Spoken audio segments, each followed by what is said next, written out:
Our story wasn't one of fairy tales or grand romances, but it was ours. We were the chubby couple, comfortable in our skin and in our love, untouched by the world's harsh judgments. Life was simple, our routines predictable. But everything changed 2 years ago when a routine blood test revealed the lurking dangers in my health: diabetes, gout, and hypertension. The news hit me like a ton of bricks, not just for the fear of illness but for the realization of how fragile life truly was. Jane and we took that fear and turned it into resolve. We embarked on a journey towards a healthier life, slowly at first, adapting to the changes in diet and lifestyle. I watched the numbers on the scale descend from 117 to 85 kilograms, a physical transformation that mirrored the internal one. Jane, too, found her stride in this new life, shedding weight until the scale read 65 kilograms. We were a team, united in our quest for health. We joined a local gym, a place that became our afternoon haven. It was there we met him, let's call him Baldy. He was the kind of gym coach who knew his craft and wasn't shy about showing off his chiseled physique. As Jane and I became regulars, I couldn't help but notice the attention she began to receive, especially from Baldy. It was subtle at first, but as Jane's transformation became more apparent, so did the glances thrown her way. At first I felt a surge of pride. Jane was stunning, her newfound confidence adding to her allure. She had always been beautiful to me, but now others saw it too. But that pride slowly morphed into something else, something darker, as I watched Baldy's eyes linger a little too long, his attention a little too focused. The first real crack appeared one afternoon while we were on the elliptical machines. Baldy, shirtless and glistening, took his position at the cable machine directly in our line of sight. He began his crossovers, muscles rippling with each movement. I turned to Jane, my expression a mix of amusement and disbelief, only to find her gaze fixed on him. Her lips parted slightly, a subconscious gesture that didn't escape my notice. And there was Baldy, that self-assured grin on his face, as if he knew the effect he was having. I felt a pang in my chest, a mixture of hurt and something akin to betrayal. The car ride home was filled with an awkward silence, broken only by my comment about Baldy's showboating. Jane's response was nonchalant, almost rehearsed. Really? I didn't notice. But the seed of doubt had been planted, watered by her unconvincing denial and the growing frequency of their conversations at the gym. The incident at the Smith machine was the tipping point. Jane, focused on her squats, didn't see Baldy approaching until his hands were on her waist, supposedly to assist her. Anger flared within me, a burning righteous fury that I had never felt before. I intervened, my words terse and laced with venom. Baldy's easy smile and casual dismissal did nothing to quell the storm brewing inside me. That night our condo became a battleground, words like arrows, each one aimed to wound. Jane accused me of being immature, of jealousy. I countered, accusing him of trying to seduce her, questioning why she allowed his touch. Her defense was weak, unconvincing. I didn't want to be rude, she said. But it was more than that, and we both knew it. The argument ended with a hollow resolution to change gyms. But the damage was done. The trust that had once been the foundation of our marriage had begun to crumble. In the months that followed, Jane's resentment grew, festering like a wound left untended. She became distant, her replies to my messages short and unenthusiastic. My heart ached with the growing realization that the woman I loved was slipping away from me. In a desperate bid to salvage what was left of our marriage, I suggested couples therapy. But Jane's refusal, her accusation that my trust issues were mine alone to deal with, felt like the final nail in the coffin of our relationship. And so, I found myself in therapy, grappling with the fragments of my marriage, hoping against hope to find a way to piece it back together. But even as I sought help, Jane's behavior remained unchanged, our intimacy a thing of the past. I couldn't shake the feeling that something was amiss, that the distance between us was more than just emotional. It was during this time that my suspicions took root, leading me down a path I never thought I'd tread. I checked her phone, searched her car for any sign of infidelity, but each time I came up empty-handed. The lack of evidence did little to ease my mind. If anything, it only deepened the sense of unease that had taken hold of me. Our conversations were brief, Jane often dismissing her behavior as a phase, something that would pass with time. But deep down I knew it was more than that. The woman I married, the woman I thought I knew, was becoming a stranger before my very eyes. It was Mr. P, the cheerful security guard at our condo, who unwittingly set the wheels in motion for the unraveling of my marriage. His casual mention of a massagist visiting Jane sparked a fire within me, a fire fueled by betrayal and a desperate need for the truth. And so I began to investigate, to piece together the puzzle that was slowly destroying my life. The days following the revelation from Mr. P were a blur, a tumultuous mix of emotions and unspoken questions that hung heavily in the air of our condo. Jane's routine remained unchanged, a steady rhythm of work and gym, while I found myself becoming a shadow in my own life, watching and waiting for something, anything, that might shed light on the growing chasm between us. Baldy's presence at our new gym was like a silent specter, his absence almost more unsettling than his unwanted attention had been. Jane seemed oblivious to the shift in our dynamics, or perhaps she was simply choosing to ignore it. Her smiles were fewer, her laughter forced, and the conversations we used to share dwindled to nothing more than necessary exchanges. My attempts to bridge the gap were met with cold indifference. Each message I sent, each meme shared in a desperate attempt to rekindle the warmth we once had, was either ignored or met with monosyllabic responses. The woman I had known, the woman I had loved, was slipping away from me, replaced by a stranger with Jane's face. The gym became a battlefield, each workout a silent war of glances and unspoken accusations. I watched as Jane interacted with others, her laughter easy and free in a way it no longer was with me. And then there was the squat incident, a moment etched in my memory with painful clarity. Jane was at the Smith machine, her form perfect as she executed each squat with a grace that belied the effort involved. Baldy approached, his smile all charm and charisma. I felt a knot form in my stomach as he placed his hands on her waist, supposedly to assist her. The rage that coursed through me was a living thing, a beast clawing its way to the surface. I intervened, my words a hiss of barely contained anger. "I got it from here." Baldy simply smiled, that infuriating, patronizing smile, and walked away. But the damage was done. Jane's eyes flashed with anger and hurt, her words cutting deeper than any knife. "My God, Op." The argument that followed at home was a tempest, a whirlwind of accusations and hurtful words that left us both reeling. Jane called me immature, jealous. I accused her of encouraging Baldy's attentions, of betraying the trust that had once been the cornerstone of our relationship. The resolution to change gyms was a band-aid on a gaping wound, a futile attempt to stem the bleeding of a relationship that was slowly dying. In the months that followed, the distance between us grew. Jane's resentment was a palpable thing, a barrier that I seemed unable to breach. The trust one once had in her was shattered, replaced by a gnawing suspicion that consumed my thoughts. Our routines diverged further when a new opportunity at work arose, requiring my presence in the afternoons. We were like ships passing in the night, our schedules no longer aligned, our lives diverging on paths that seemed destined never to cross again. The void left by our lack of communication was filled with silence, a heavy, oppressive thing that weighed on me with each passing day. I tried to reach out, to bridge the gap with messages and calls, but they were met with indifference. Jane's responses were perfunctory, devoid of the warmth and affection that had once defined our relationship. Desperation led me to therapy, a last-ditch effort to salvage what remained of our marriage. But even as I sought help, Jane's behavior remained unchanged. Our intimacy was a thing of the past, her excuses becoming more frequent and more hollow with each passing day. I turned to her phone in search of answers, a violation of privacy that I never thought myself capable of. But the need to know, to understand what was happening, was a siren call I couldn't resist.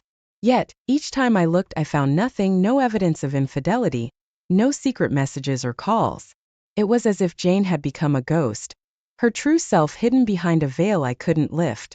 The condo we shared became a prison, its walls echoing with the ghosts of happier times.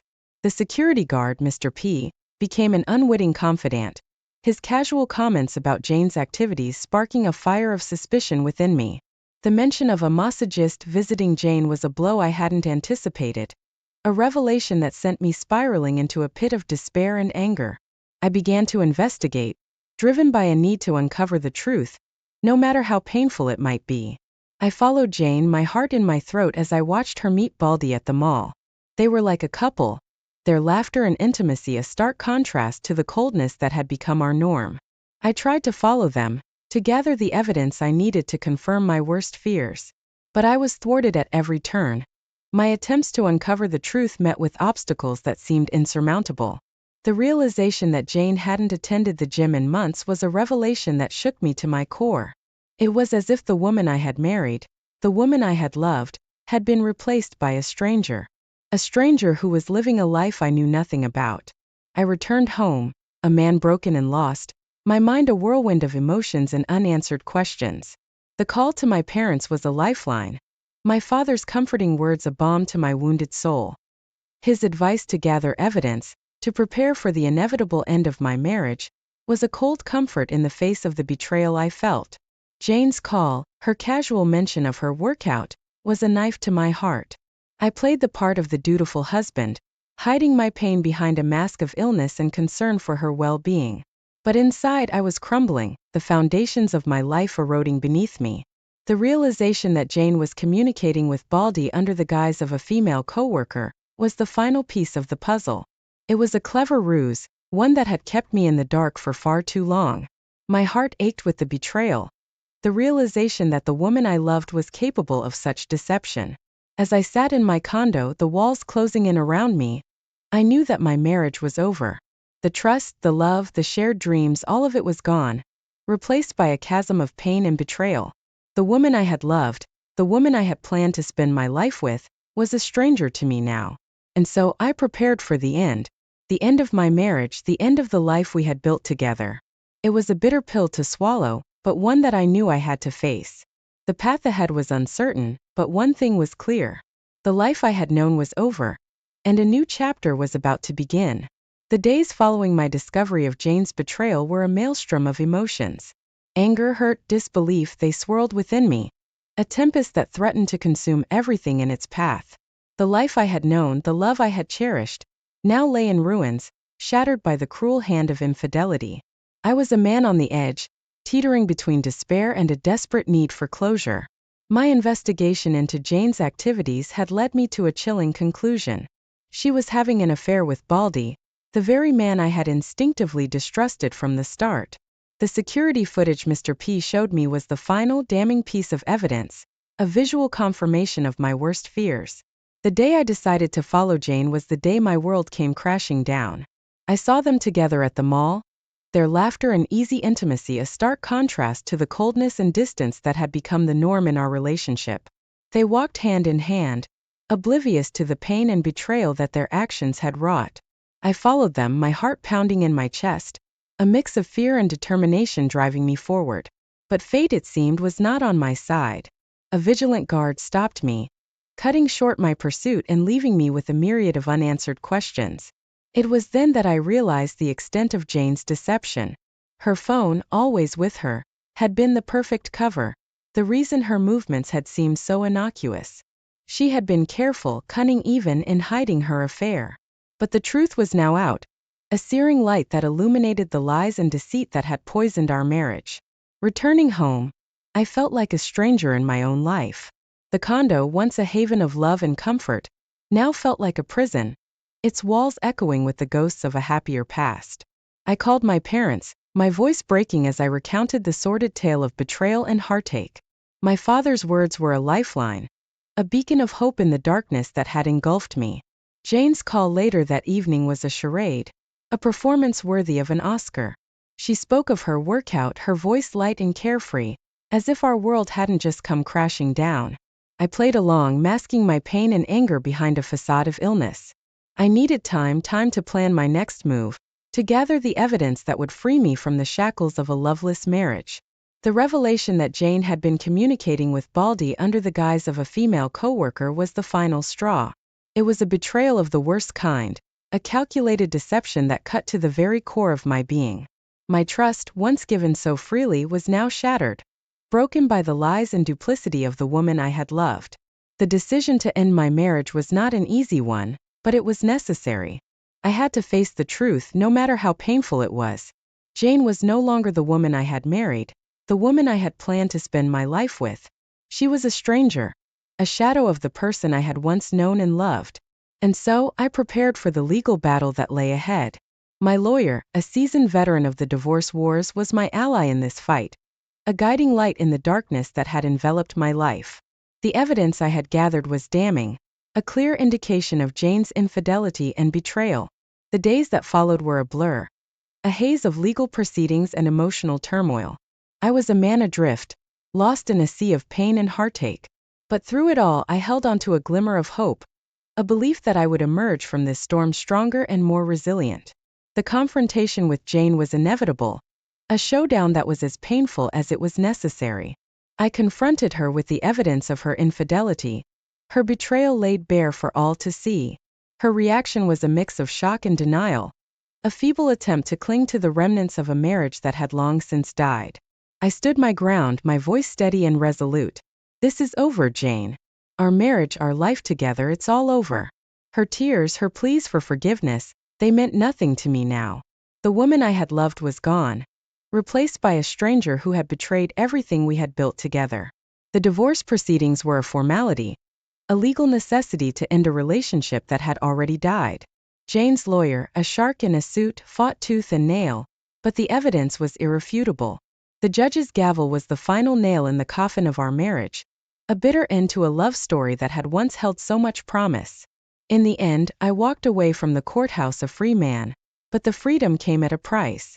The pain of betrayal, the loss of a love that had once been my everything, was a wound that would take time to heal. But I was determined to move forward, to rebuild my life from the ashes of a shattered marriage. And so I stepped into the sunlight, the weight of the past lifting from my shoulders.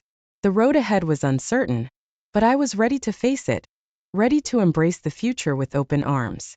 The weeks following the divorce were a period of profound introspection and gradual acceptance.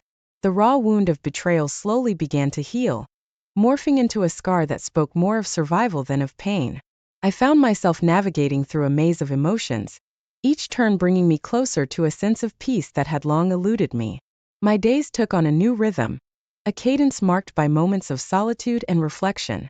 The condo, once a shared space filled with laughter and love, now echoed with the silence of my solitary existence. I packed away the remnants of our life together, each photograph, each memento, a bittersweet reminder of what had been. The emotional fallout of the divorce was like walking through a fog, each step uncertain, each breath a struggle. My family became my anchor, their unwavering support a constant in the ever-shifting sands of my life. Conversations with my parents, once filled with plans and aspirations, now revolved around healing and moving forward. Work became a refuge, a place where I could lose myself in the mundanity of daily tasks. My colleagues, aware of the storm that had raged through my personal life, offered words of comfort and understanding.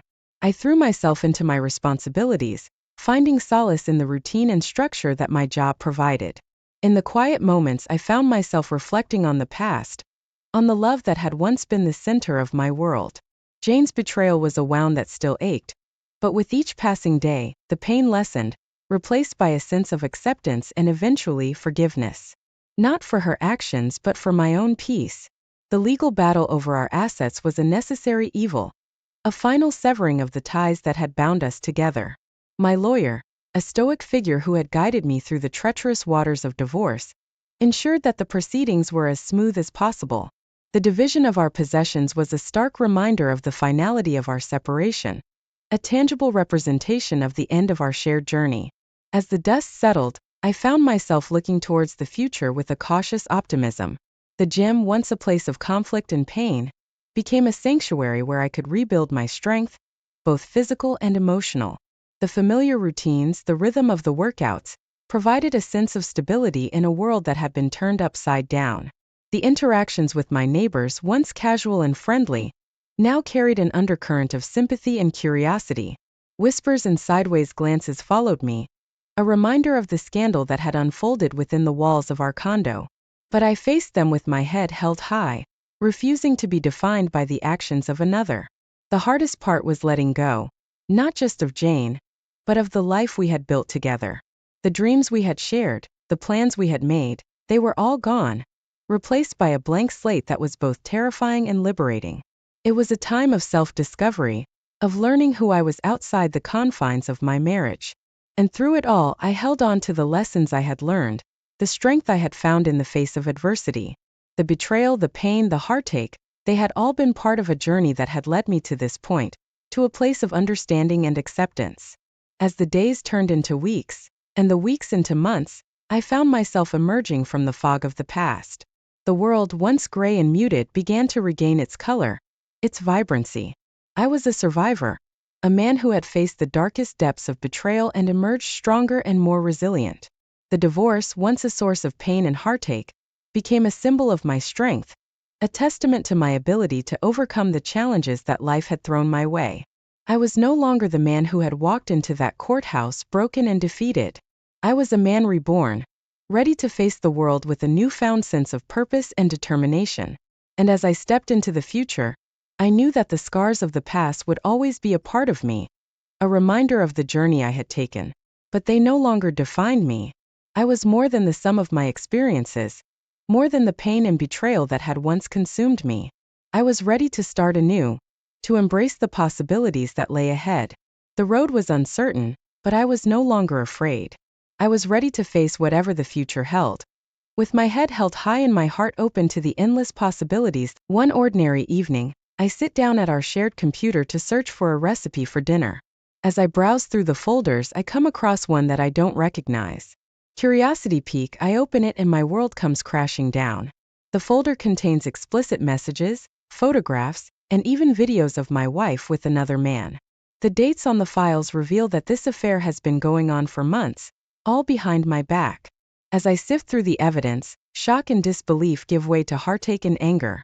I struggle to understand how the woman I've loved for 18 years could betray me in such a profound way.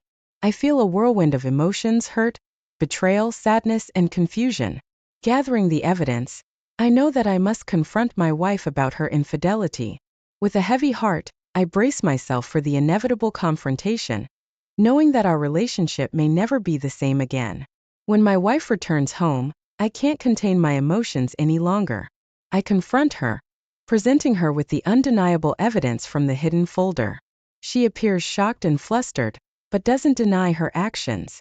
Instead, she attempts to justify her infidelity by claiming that we have an open marriage. Her words catch me off guard, and I can't believe what I'm hearing. We had never discussed or agreed to any such arrangement, and her attempt to manipulate the situation leaves me dumbfounded. The fact that she's trying to turn the tables and put the blame on me for not understanding our supposed open marriage only adds fuel to the fire of my anger and disappointment.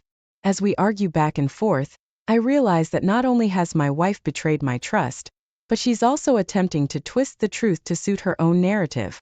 This revelation adds another layer of hurt to an already devastating situation, leaving me questioning the very foundation of our marriage. In the days following the confrontation, tension and unease fill our home. We barely speak to each other, and the emotional distance between us grows. Despite the hurt and betrayal, I can't help but remember the life we built together, the love we once shared, and the vows we made on our wedding day. Though the idea of divorce crosses my mind, I'm not yet ready to give up on our marriage without a fight. After a long and difficult conversation, we both agreed to try marriage counseling. It seems like our last chance to mend the broken trust and salvage our relationship. We hold on to a glimmer of hope that with the help of a professional, we can navigate the tangled web of emotions, deceit, and pain that now defines our marriage. We research and find a reputable marriage counselor in our area, and with a mix of trepidation and hope, we schedule our first session. Though the future of our relationship remains uncertain, we take this step together, hoping that it might lead to healing and reconciliation. We arrive at the counselor's office, both feeling anxious and unsure of what to expect. Our counselor, a kind and empathetic woman, welcomes us and invites us to take a seat. We begin by sharing our feelings and grievances with her. I express my heartache and betrayal, while my wife admits her guilt and remorse. The session is intense, filled with tears and raw emotions. As we delve into the issues that led to the infidelity, it becomes clear that there are underlying problems in our relationship that have been festering for some time. Though it's a difficult and emotional experience, the counselor encourages open and honest communication between us. As the session comes to an end, we both feel somewhat relieved to have started addressing the issues in our marriage. We leave with the understanding that this is just the first step in a long and challenging journey towards reconciliation, but we're willing to take that journey together. As we continue attending counseling sessions, I try my best to be open and receptive to the process. We discuss our communication styles, our emotional needs, and ways to rebuild trust. Despite these efforts, however, I can't shake the nagging feeling that my wife is still hiding something from me. The betrayal has left a deep wound in my heart, and the seed of doubt has taken root. I find myself questioning her every action and analyzing her every word, searching for hidden meanings or signs of deceit. Even when she appears genuine and remorseful, I struggle to fully trust her. This constant suspicion takes a toll on me, causing sleepless nights and countless hours spent replaying the events in my head. Though I want to believe that we can move past the infidelity and repair our relationship, the weight of my lingering doubts makes it increasingly difficult to make progress in our counseling sessions. My heart aches with the uncertainty of whether we can ever truly rebuild the trust that once held our marriage together. During one of our counseling sessions, I notice my wife is increasingly distracted by her phone. She keeps glancing at it, her fingers tapping away as if she's sending messages. Our counselor, too, notices her preoccupation and gently reminds her to focus on the session. My suspicion gets the better of me, and I can't ignore the urge to know what has her so captivated. In a moment of frustration, I snatch the phone from her hands and my heart sinks as I see a string of flirtatious messages with a man whose name I don't recognize. The messages reveal that they've been meeting up, and have even shared intimate moments together. My heart pounds in my chest as I realize that despite our efforts in counseling, my wife has been continuing her deceitful behavior. The painful truth of her ongoing infidelity stares back at me from the screen, and the last ounce of trust one had in her crumbled to dust. Overwhelmed with anger and disbelief, I confront my wife about the messages right there in the counseling session. I demand an explanation, feeling a mixture of rage and heartache at this new discovery. Our counselor tries to mediate the situation, urging us to remain calm and communicate our feelings. Despite the clear evidence, my wife denies everything, claiming that the messages were taken out of context and that it's all a big misunderstanding. She insists that there's nothing going on between her and the man, and she pleads with me to believe her, but her words ring hollow and her desperate attempts to deflect only serve to confirm my suspicions. I am left with the sinking feeling of betrayal, the bitter realization that she has been lying to me, not only about her infidelity, but also throughout our entire counseling process. This confrontation only serves to widen the chasm between us, casting a dark shadow over any hope for reconciliation. In the aftermath of the confrontation, I find myself questioning everything I thought I knew about my wife and our marriage. My trust in her is completely shattered, and I can't help but wonder how long her deceit has been going on, and if there are more secrets yet to be uncovered as we continue our counseling sessions. I struggle to open up and be vulnerable. The thought of sharing my innermost feelings with someone who has betrayed me so deeply feels impossible. Our counselor encourages me to express my doubts and insecurities, but the weight of my wife's actions looms heavy over our sessions. I began to question whether our relationship can ever recover from this level of deceit. The trust that once formed the foundation of our marriage has crumbled, leaving me feeling lost and unsure of our future together. The pain of betrayal has taken its toll, and I find myself grappling with the heart-wrenching decision of whether to continue fighting for our marriage, or to accept that it may be beyond repair. Despite the overwhelming evidence of my wife's ongoing infidelity and the shattered trust between us, we persist in attending our counseling sessions. We delve deeper into our issues, exploring past hurts and our individual emotional needs. However, I can't help but feel that my wife's actions have made it nearly impossible for us to make any real progress. As the weeks go by, I find it more and more difficult to engage in the counseling process. The betrayal looms over every session, a dark cloud that casts a shadow over any potential breakthroughs.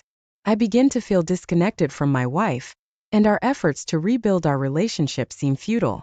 I reach a turning point, a moment of clarity where I finally accept that the trust between us may be irreparably damaged. I realize that I must prioritize my own well-being and happiness, even if that means making the difficult decision to let go of our marriage. This realization weighs heavily on my heart, but it also brings a sense of empowerment and resolve to take control of my own future. As my doubts and mistrust grow, I decide to seek legal advice to explore my options in case the situation doesn't improve. I make an appointment with a divorce attorney, feeling a mixture of anxiety and determination. During the consultation, the attorney informs me about the divorce process, my rights, and the potential outcomes. Though I still hold on to a glimmer of hope that our marriage can be saved, I know that I must be prepared for the possibility that it may not. The thought of divorce is painful and daunting, but I understand that it may be the only way for me to heal and move forward. Armed with this new knowledge, I return home, feeling both empowered and saddened by the reality of the situation. I know that I must make a choice soon, either to continue fighting for our marriage, or to accept that it's time to start a chapter in my life. One day, as I search for a document on our computer, I stumble upon another piece of evidence that confirms my wife's ongoing infidelity. My heart sinks and I feel a rush of anger and despair. This discovery is the breaking point, the final straw that forces me to confront the harsh reality of our situation. It becomes painfully clear that my wife has not been honest throughout our counseling process, and her actions have made any chance of reconciliation impossible. With a heavy heart, I accept that our marriage cannot be saved, and it's time to make the difficult decision to move on. After taking some time to process my emotions and consider my options, I finally make the difficult decision to file for divorce. It's a heart-wrenching choice, but I know it's the right one for my own well-being and happiness. Though it's painful to let go of the life we built together, I understand that I deserve a future free from deception and betrayal. I pick up the phone and call my attorney to begin the process of ending our marriage. As the divorce proceedings begin, I brace myself for the emotional turmoil and challenges ahead. There are moments of sadness, anger, and grief, but also moments of hope and determination to build a better future for myself. While the process is undoubtedly difficult, I start to see the possibility of a new life, free from the deceit and pain that once overshadowed my marriage. Slowly, I begin to heal and find strength. The divorce hearing was a circus. My wife tried to say I was emotionally abusive even after the court had proof of her infidelity. Her lawyer tried to get alimony for her. We were married in New Mexico. She was still entitled to the sale of the house, but that was it. She didn't get any alimony, and I am in the process of finding out who her AP is. My attorney told me I could go after him. Not sure if I want to waste my time doing that. I am in the process of putting the home up for sale. Not sure if I will come. Today, I want to share how I unintentionally put a stop to my wedding when I read my vows. I met my fiancé in a group setting through our coworkers. One of our mutual friends, David, was my best friend, and it was great to see him getting along with the girl I was dating and later proposed to. My fiancé was thrilled when I asked David to be my best man, and I didn't think much of it at the time. Looking back, I did notice her excitement, but I didn't think to ask why. Fast forward to the week before our wedding, and my soon-to-be wife, Bryant, was particularly excited and glued to her phone. I assumed it was all related to wedding planning, since she would often pause and ask me to choose between two options. While these decisions were trivial to me, I went along with her choices to keep her happy. In hindsight, I suspect she was fabricating reasons to talk to me so I wouldn't suspect her of communicating with my best man. Interestingly enough, both she and I had our respective bachelor/bachelorette parties on the same night. When my best man called to inform me that he couldn't make it to the bachelor party he had planned for me, I was extremely disappointed. He explained that his mother had been unexpectedly hospitalized, and he needed to be by her side. It was a forgivable situation, and I didn't suspect or doubt his word. Fortunately, I still had a group of friends with me, and we had a great time together that night. We played basketball outside, and then got cleaned up and headed to an upscale lounge downtown. I felt like a king, and I hoped my fiancé was feeling just as happy and excited about our upcoming wedding. At that point, my fiancé and I were already living together, and we had made a pact to abstain from sex for a month before the wedding. I had no idea how challenging that would be. Each night, we took turns sleeping on the pull-out bed in the living room. When I arrived home one night, my fiancé was already in bed, looking peaceful and angelic. It was clear she had a fun night out. I gently tucked her in, but as I turned to leave, I noticed something shiny on the floor near the edge of the bed. Curiosity getting the best of me, I picked it up and examined it closely in my hand. To my surprise, the shiny object I picked up was a fancy cufflink. I couldn't help but wonder whose it was. My fiancé didn't own any cufflinks, and the only pair I had didn't look like this one. The thought of another man being in our bedroom made me anxious, and I began impulsively rubbing my face, head, and neck.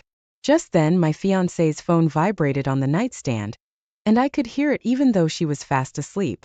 I stood by her and read her messages, and one particular string caught my attention, the one with my best man. The most recent text was from him, sent 4 earlier at 9 p.m. As I scrolled up the message thread, I realized that my fiancé had invited my best man to her bachelorette party, which was unusual. However, what I read further up was even worse. She had told him that the night of her bachelorette party was going to be their night, as the next day she would belong to me. He had asked her if he would ever be able to have her again, to which she responded that if he tempted her enough, he might get away with it. Messages from months prior showed how their conversation had progressed from strictly platonic to flirty. He had started asking about her body, and she had started sending him pictures of herself. They had made plans to hang out on a day when I thought she was at work, and then he messaged her asking if they should have done that. Her response was, "I've never been more sure of anything just like that." Within an hour, I went from being a blissful man about to be married to a broken-hearted fool plotting revenge. I took 6 screenshots of the worst messages they had sent, obviously escalating in severity. My plan was to read these messages when I was supposed to read my vows. This was going to be terrible. Just like what she had done to me was terrible. I erased all evidence of my investigation and took a sleeping pill to get some rest. The next morning, I woke up to find that my fiancé had already left a handwritten note explaining that she had gone to get her hair and makeup done. The thought of having to stand next to a cheater on my wedding day made me bitter. I no longer missed her or wanted her to apologize. I was ready to end things because I couldn't believe how much she had betrayed my love. She was the only one for me, but I was only one of 2 for her. I dressed up in my finest attire. My hair was immaculately styled, and I even smelled wonderful. A part of me felt like it was all for naught, but I managed to convince myself that it was worth the effort. Although I contemplated telling my father about my plans, I ultimately decided against it because I didn't want him to dissuade me or inform others. Just then, my closest friend messaged me to inquire if I was en route to the venue. Once I arrived, he was waiting for me outside, dressed to the nines. Although he looked impeccable, the only thing on my mind was whether he had remembered to wear cufflinks. Taking a risk, I feigned knowledge and informed him that he was missing one. Although I couldn't discern it for sure, it was clear that he was taken aback. I noticed his embarrassment and felt a bit awkward myself. He explained that he must have misplaced it while it was caught on something. Curious, I asked to inspect the cufflink he was wearing in case I happened to locate its match. His heart was racing, and he was perspiring profusely at this point. I found his unease amusing but decided to play it cool. As he revealed the cufflink to me, I realized that it was an exact match to the one I had in my pocket at that very moment. I gazed up at him with a grave expression, struggling to contain my urge to scream or strike him for his deceit. He noticed my discomfort and inquired if I was all right. Shaking myself out of my thoughts, I forced a fake smile and reassured him that I was fine. After all, it was my wedding day. I gave him a playful slap on the back, causing him to startle, and strode into as the tedious mingling and grand procession unfolded, I realized that I'd never wanted to have a conventional wedding again. The entire affair seemed ridiculous and meaningless. It was at that moment when my soon-to-be wife made her entrance down the aisle. She looked stunning, and all the memories of our journey together came flooding back to me. The situation was incredibly unjust, and I found myself weeping uncontrollably. Those around me seemed to take notice of my unhappiness and tears. I was devastated, struggling to contain my sobs until the celebrant prompted me to recite my vows. This was my chance. As I began reading aloud messages exchanged between my fiancé and James, I cited the precise dates and times of each one. At first, it felt awkward with everyone waiting patiently for me to arrive at the point. However, as I continued to read the flirty messages, it became apparent that neither of them would be proud of their conduct. As I continued to read the explicit messages aloud, the guests in attendance began to squirm uncomfortably, glancing around at one another as all eyes were fixed upon them. My bride grew increasingly agitated, demanding to know what I was doing and what I was reading. After I read another text, she implored me to stop. However, I proceeded to recite the highly inappropriate messages in which James expressed his desire to be inside her again.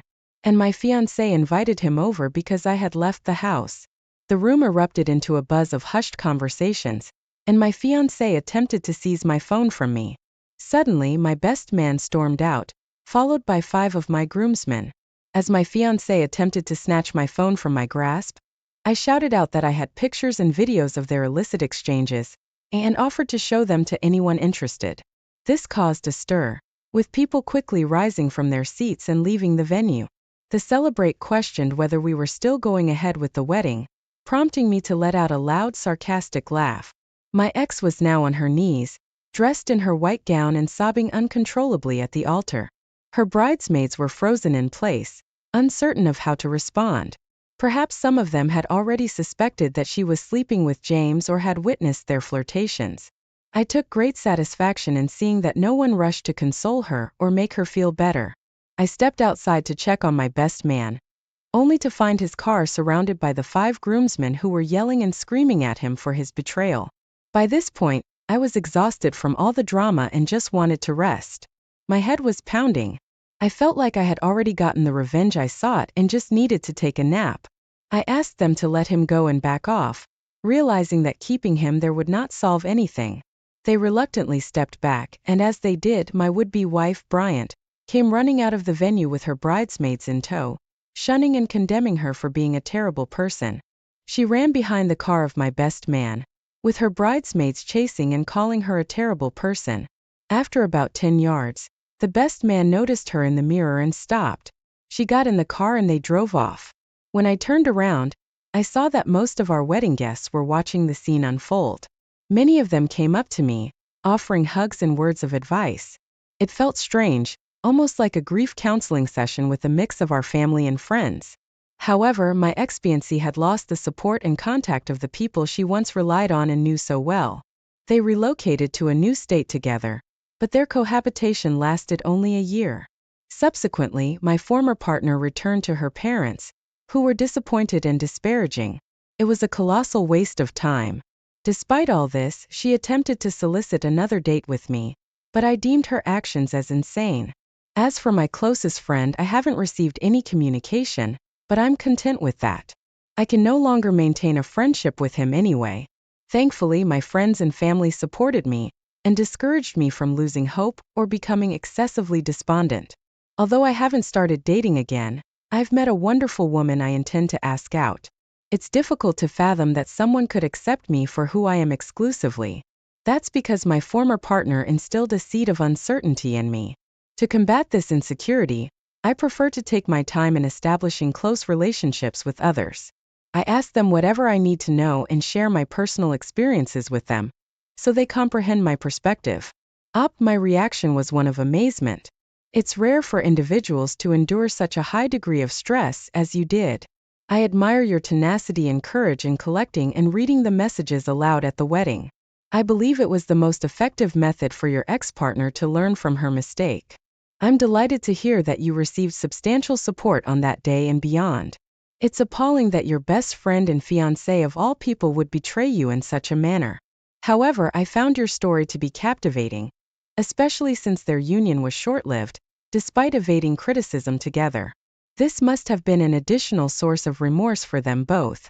At that juncture, they presumably realized that they not only ruined the lives of those they cared for, but also their own. It appears that you possess the ability to progress and move forward. Thank you, for sharing your experience with us. We value you and your unwavering emotional recovery. Thank you all for taking the time to listen to today's story. If you enjoyed listening, please feel free to like and subscribe if you haven't already. Also, comment below with your thoughts on what happened. After nearly 29 years of marriage, my world was shattered when I discovered my wife's infidelity at a restaurant owned by a close friend of mine. It's true, she was cheating on me, and to make matters worse, it was with the owner of the establishment. As I reflect on my 50 years of life, it's a heartbreaking experience to come to terms with. My wife, who is 49, and I have raised our children, and they now have families of their own. The man she was involved with is a successful entrepreneur, owning a couple of restaurants. This ordeal has left me grappling with a whirlwind of emotions and uncertainties about the future. He played a significant role in my children's lives, acting like a second father whenever I couldn't be there. Unexpectedly, one day, I received a text from a coworker whom my wife had never met, mentioning that she appeared to be heavily flirting with another man. The strange part was that my wife was supposed to be at work that day, but apparently, she was seen in the company of this guy. This revelation has left me with a mix of emotions, especially considering the close bond my family shared with this man. And now I am left grappling with the implications of my wife's behavior. One day at work, I casually showed my friend a photo of my wife, and little did I know he would later play a crucial role in uncovering her deception. By sheer coincidence, he happened to be at the same restaurant where my wife was supposed to be at work. He sent me a photo, and to my dismay, there she was, having a good time at the restaurant when she was supposed to be on the job. The most disconcerting part was seeing her laughing and joking with my friend, leading me to assume that they were merely having a friendly chat. Little did I know the truth that lay beneath this seemingly innocent encounter. First, I didn't think much of the situation. After all, he was a longtime family friend, so I brushed it off as nothing serious. I had been away for work that week, but I planned a sweet surprise for my wife.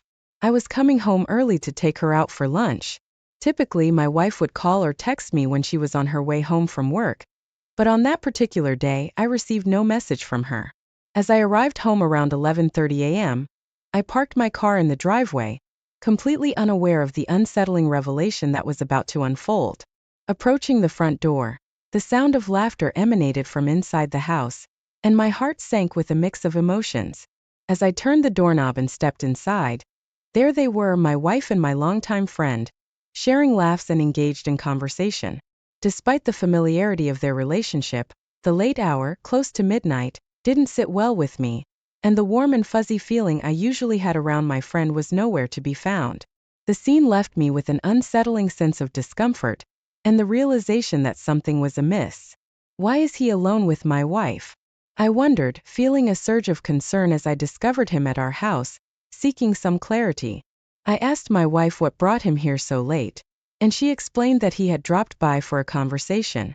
Though I acknowledged her response, my uneasiness lingered, and I chose not to voice my concerns at that moment. As my wife entered the room, she noticed my troubled expression and asked if I was all right. Gathering my thoughts, I admitted to her, I can't help but feel uneasy about the situation. A man coming over to a woman's house late at night when her husband isn't home just doesn't sit right with me. After expressing my unease to my wife, I decided to retire to bed and did exactly that. The following morning, my curiosity still lingering, I inquired once more about the reason for his late-night visit. My wife reiterated her previous explanation, and while I wasn't entirely convinced, I chose to let the matter rest. Several weeks passed, and during that time, I found myself at my friend's restaurant. Unexpectedly, I bumped into his wife while I was there. I struck up a pleasant conversation with my friend's wife, finding her to be genuinely kind and friendly. As our discussion progressed, the topic eventually turned to my wife. To my surprise, she revealed that she had noticed my wife and her husband together on multiple occasions and had begun to suspect that they might be having an affair. Intrigued and concerned, I asked her why she harbored such thoughts about her husband and my wife's relationship. She shared her observations, explaining that she noticed my wife and her husband spending an unusual amount of time together, and he often spoke about my wife. Her concern was evident as she recounted these details. Determined to address the matter, I mentioned my intention to discuss it with my wife. In response, she offered a word of caution, suggesting that approaching my wife directly might not lead to a truthful admission if there was indeed any infidelity. She advised me to consider the situation carefully before taking any action. Following the conversation with my friend's wife, I couldn't shake off the nagging feeling of doubt. Without hesitation, I took out my phone right in front of her and dialed his number, determined to get a clear answer. Bluntly, I asked him directly if he was involved with my wife in any way. He firmly denied any such involvement, reassuring me that I was his friend, his closest companion. He responded with genuine concern in his voice, insisting that he would never betray our friendship in such a manner. Though I chose to trust his words, I still felt the need to discuss the matter with my wife. Later that evening, I gathered the courage to confront her about the situation. I asked her directly if there was any truth to the rumors, expressing my worries about her connection with my friend. She looked me in the eye and firmly denied any romantic involvement with him. Instead, she reassured me that their relationship was like that of siblings, and she would never jeopardize our marriage in any way. Despite my friend's assurances and his wife's statements, doubts continued to gnaw at me. The conversation with my friend's wife had planted a seed of suspicion in my mind, and it was hard to shake off. Over the following weeks, I couldn't help but observe a subtle change in my wife's behavior. She seemed to be growing a bit distant. The uncertainty lingering in my thoughts only intensified as I attempted to make sense of the situation. Feeling increasingly concerned about the situation, I considered it a red flag and decided to take an action that would offer me some peace of mind. I discreetly placed a GPS tracker on my wife's car. Several days passed, and one evening around 8 p.m., I noticed her car hadn't moved and was still parked in the driveway. Curiosity got the better of me, so I stepped outside to investigate. I found my wife in the driveway, engaged in a conversation on her phone.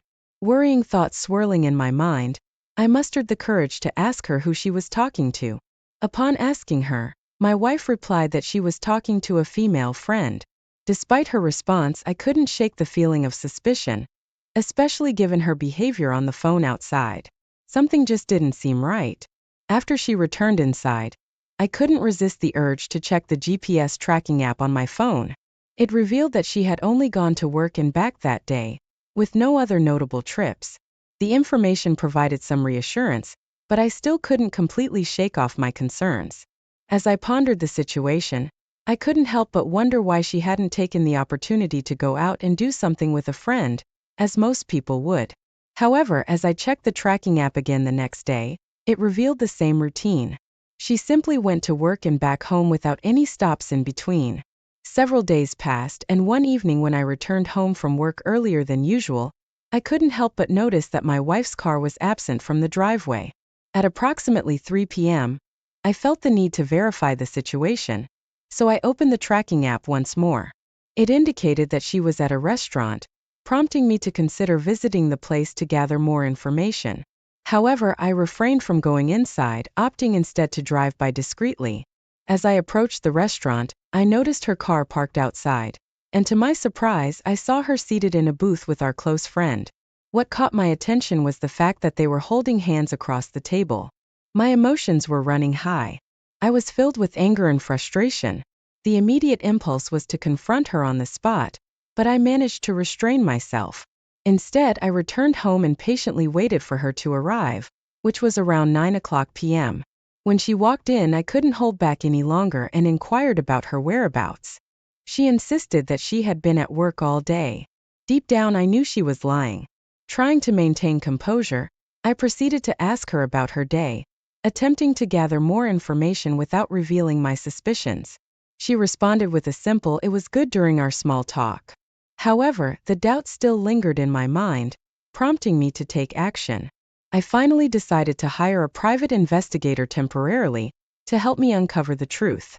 The following day, I met with the investigator and explained what I needed assistance with. He cautioned me that the investigation might be a bit costly. Despite being warned about the cost, I was determined and told the private investigator to proceed with the job. However, after making that decision, practical concerns began to arise. I had to consider our assets, what would happen with the house and the cars if things turned out as I feared. Later that day, I urgently called my son and daughter to meet with me. They both arrived promptly, and as I explained the situation and my plans, it deeply upset them. As I disclosed the situation and my decision to hire a private investigator, my daughter couldn't hold back her emotions and started crying. I comforted her and reassured her that we would have to wait for the investigator's findings before jumping to any conclusions. With my children being 23 and 21, my son reacted strongly to the news. He asked me if I was absolutely sure about this. In response, I reiterated that our friend's wife has strong suspicions that he is having an affair with their mother. The gravity of the situation weighed heavily on all of us. Both of my children agreed to be vigilant and promised to inform me if they noticed anything suspicious. Several days passed, and then I received a troubling call from the private investigator. He informed me that he had some unfortunate news to share. Anxiously, I inquired about the details, and he disclosed that he had been tailing my wife, only to discover that she had indeed been meeting up with our friend as suspected. The revelation was deeply distressing to hear. The private investigator's report was even more devastating than I had imagined. He had managed to capture footage of my wife and our friend together at a hotel, holding hands and kissing. They had deliberately driven 30 minutes away to conceal their affair. Anger surged through me, and I desperately wanted to confront her immediately, but I knew I needed to gather my thoughts and plan my next steps carefully. The betrayal cut deep, and I needed time to process everything before deciding how to address the situation. The weight of the truth was overwhelming, and I had to find the right approach to handle this painful revelation. The following day, as my wife left for work as usual, I mustered the courage to call our friend's wife. She picked up immediately, and I inquired about how she was doing. She responded with a polite "I'm good." Wanting to confirm the situation, I asked if her husband was at home, to which she replied that he was at work. After a few minutes of casual conversation, I couldn't delay it any longer. I decided to be direct and honest with her, so I revealed that I knew about the affair, and that I had concrete evidence to support my claim. The truth needed to be confronted, no matter how difficult it was to discuss. After promising her that I'd have it ready in a few days, I decided to gather my kids for another meeting. As the evening descended, we rendezvoused at a nearby park. There, I revealed to my son and daughter the comprehensive findings put together by the private investigator.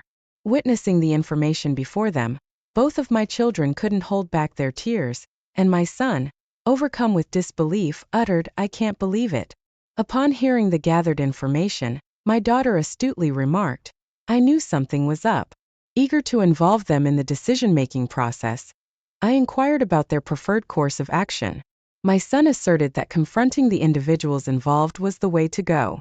However, my daughter had a contrasting viewpoint, advocating for a passive approach, suggesting we let them continue their actions unchecked. Puzzled by her stance, I asked her directly, "Why would you want her to continue with the affair?" She calmly explained that allowing it to persist might expedite the divorce process and bring about a more solid resolution. I was taken aback when both my daughter and son expressed the desire for stronger evidence against their mother. Surprisingly, they both advised me to have the private investigator gather additional proof before proceeding with the divorce. It was disheartening to hear them suggest such an approach, as I grappled with the emotional complexity of the situation. Contrary to my expectations, I discovered that my children weren't inclined to urge their mother to end the affair and reconcile.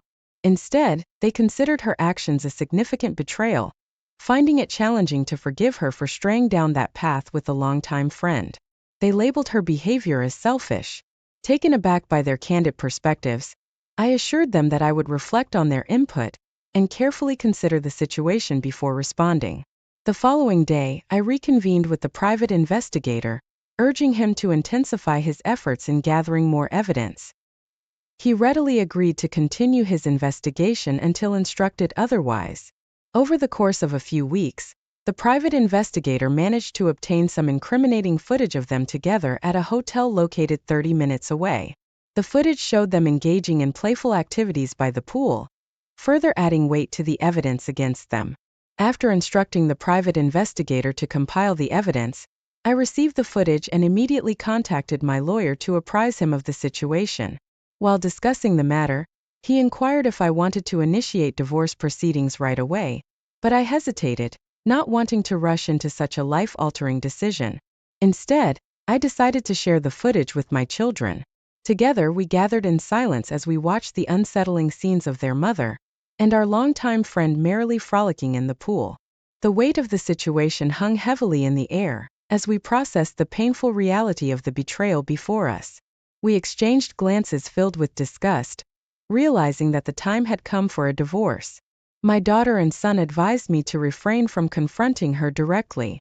Instead, they suggested handling things discreetly, allowing her to believe she was getting away with it. Taking their counsel to heart, I decided to follow their advice and proceeded accordingly. As the days turned into weeks, I continued to wear a facade of normalcy, pretending that everything was fine. We carried on with our daily routines as if nothing had changed, But in reality, I was already planning my departure. The only concern on my mind was what assets she might be entitled to in the event of a divorce. Being in New Hampshire, I knew that the issue of infidelity could potentially impact the outcome of the divorce proceedings. Recognizing the need to safeguard my interests and assets, I knew swift action was essential. Therefore, I decided to take a proactive step. One day, I informed my wife that I had to attend a business conference, concealing my true intentions to meet with my lawyer and initiate the divorce process. Later, after finishing work, I simply mentioned that the conference had taken a few hours and that I would be home later as usual. She responded with apparent acceptance. Meeting my lawyer, I expressed my clear intentions, prompting him to inquire if I was certain about this decision. Without a moment of hesitation, I assured him that I was resolute in my choice.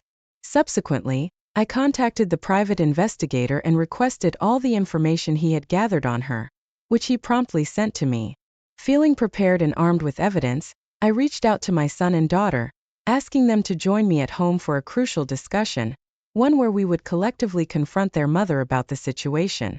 As my wife arrived home, her face lit up with a bright smile as she saw all of us waiting. However, our kids seemed uneasy and did not return her smile. Sensing something was amiss, I asked her to take a seat and we all gathered around, exchanging glances. With a heavy heart, I finally mustered the courage to reveal that I had filed for divorce. Pulling out my laptop, I showed her the painful truth captured in the footage. Her and our friend at the hotel pool, betraying the trust and commitment we once held dear. The atmosphere in the room was tense and emotions ran high as we confronted the difficult reality of our relationship. In response to the devastating revelation, she found herself speechless, her gaze fixed upon the floor, consumed by shame. With a heavy heart, I informed her that I would be putting the house up for sale within the next month, symbolizing the finality of our decision. As she struggled to find the right words, she expressed her predicament, saying she had nowhere else to go. Despite the difficult situation, I knew that we needed space and time apart to heal and move forward. With a mix of empathy and firmness, I reiterated my request for her to leave, knowing that it was necessary for both of us to begin the process of healing and rebuilding our lives. Upon witnessing their daughter's silence, our son finally broke it by suggesting, with a nod towards a picture of our friend, "You could consider living with him." In response to this unexpected proposition, she departed that very night. In the subsequent weeks, she made several visits to retrieve her belongings, oscillating between her old home and our friend's place. Our children adamantly rejected the idea of seeing her, their disdain evident. After a couple of months, we made the decision to sell the house. I patiently waited until the divorce proceedings were finalized before embarking on the search for a new home. Upon selling the house, I temporarily moved in with my daughter while I sought a suitable place to call my own. During the divorce hearing, my ex-wife surprisingly didn't resist the proceedings. The evidence gathered by the private investigator, presented by my lawyer, left her without any substantial claims. It turned out that she had a good income of her own, as she successfully managed rental car facilities. Once the divorce was officially concluded, I proceeded to purchase a new house, and my children were kind enough to lend their support, helping me move into the new place. Following the divorce, my children disclosed that they had not received any communication from or encountered their mother since then. On that same night, an unexpected confrontation took place. As for my friend, we decided to cut ties, and he is no longer a part of our lives. His wife divorced him, and he is now obligated to provide spousal support for 8 years, or until she remarries, considering their lengthy marriage. Amidst the harrowing ordeal, the most remarkable aspect was how my kids handled the situation. They became my unwavering pillars of strength, and I cannot express enough how proud I am of them. I would have never fathomed that such a situation could befall me, but it did. Surprisingly, I emerged from it all as a better person, thanks to the resilience and support of my children. There's one important detail I omitted earlier. When I sold the house due to my wife's infidelity, she did not receive half of the proceeds. Instead, she only received 30%. It turns out that her cheating played a role in the division of assets. Thank you for listening to the story to the end, and if you like it, please support us with a like as well as subscribe to our channel. Write in the comments what you think